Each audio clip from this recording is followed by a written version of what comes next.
Hi, I'm Randy Altman with postPerspective. We're here at SMPTE 2019. This is Marc Zorn, who is, transitioning from HBO to Warner Media at the moment. That's the plan. That is the plan. And let's just talk about your history with SMPTE for a second. So you have been a member of SMPTE going back? About 15 years, yeah. I've been I was in IEEE for many, many years, and then when I started working in the media and entertainment industry, it was natural to join SMPTE and kind of take the technical engineering association and move over to SMPTE. So interesting. So because a lot of people join SMPTE to learn, but now you're giving talks. You're on different committees. So you're giving back as well. So just if you could talk a little bit about why that's important for you personally to be involved in. So being in the information security area, I think it's really very important to be part of working groups that are setting standards, that are aware of the technologies that are out there, to find out and try and get ahead of the concerns that pop up about security. So for me, SMPTE is a natural outgrowth of staying in touch with all of the things that are changing in the industry. So for me, it's important to be part of SMPTE just because they're the ones that are maintaining all of those standards. Yeah, it's a partnership that's necessary. I think you have a couple of different sessions, but the one that was today was about production security. The session that I was doing this morning was about the kind of uneasy clash between traditional information security from a corporate perspective and production security, which is a very dynamic, very different beast. And it's interesting how people that come from other industries where information security is part and parcel of what they do, like the financial industry or government or other things where they're maintaining sensitive data, the security practitioners have I don't want to say an arrogance, but an assumption that their background maps to pretty much any industry. And this industry is very different because we're kind of, when it comes to productions, we're more like a band of gypsies. We're kind of, we scope out a venue, we roll up the trucks, we unpack everything, we work our magic, we pack it up, and we're down the road.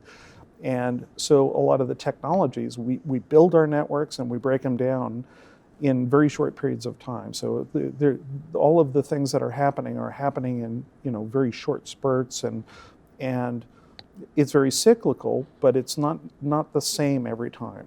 So trying to get your arms around security in an ever-changing environment is very difficult. The people that are assuming, well, we have control of the environment. Well, if the environment is always changing, you don't have control over it. So instead, what you have to do is get the people that are creating the networks or creating the building the servers or doing all of this IT work, side. whoever's touching the technology, we need them to be part of the security ethos. It has to be part of everything they do and not an afterthought and not something you can come in and do an audit against, because it in many ways it just doesn't work that way. By the time you show up to do an audit, they're either working at production speed where they don't have time to talk to you. Yeah. They've already built everything. They're doing what they need to do, and any interruption is going to affect their bottom line, their timelines, their what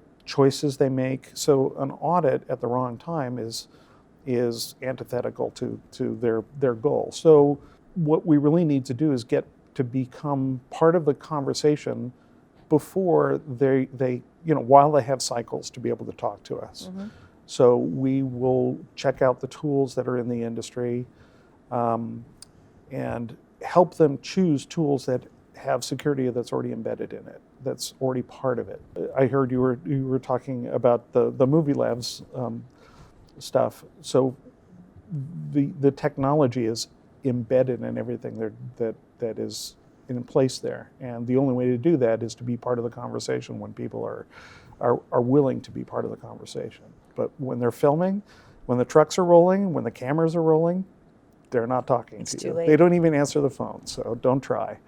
And my talk was really to kind of talk to either side of it, talk to the information security people and say, hey, look, time the conversation properly, find out what's on the calendar, find out what productions are coming up, and get in before they make some of the technology decisions so that they can make smart decisions. And on the production side, have them reach out when they have time to do it. So, I mean, it's not just timing, but one of the other aspects of it is that the productions don't want to spend money on security if it takes any money out from in front of the lens. The VP of production where I've been said, hey, I'm not spending a dime on security if it takes it from in front of the lens. Why should I? Because, by the time we implement it, it's too late. I may not be able to do my production if I'm spending money on security. So it's, so part of it is working with the information security people to say, hey, look, if you're going to engage productions, come as a value proposition. Fund the security initiatives, help them choose the right tools, and supply it to them, because otherwise they're going to do what they're comfortable with, and it may not be a secure solution.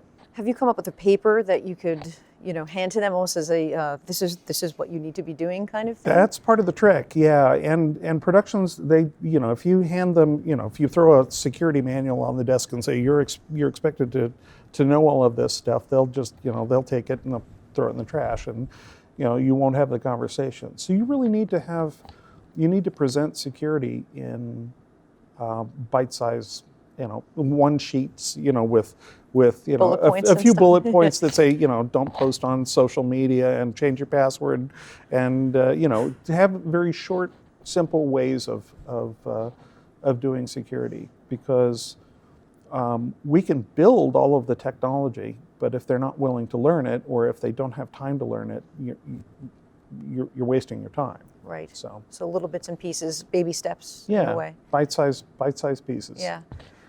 Well, talking about security and talking about the Movie Labs paper and things going into the cloud, last year when we spoke here, we talked about just cloud security and making people feel comfortable working in the cloud.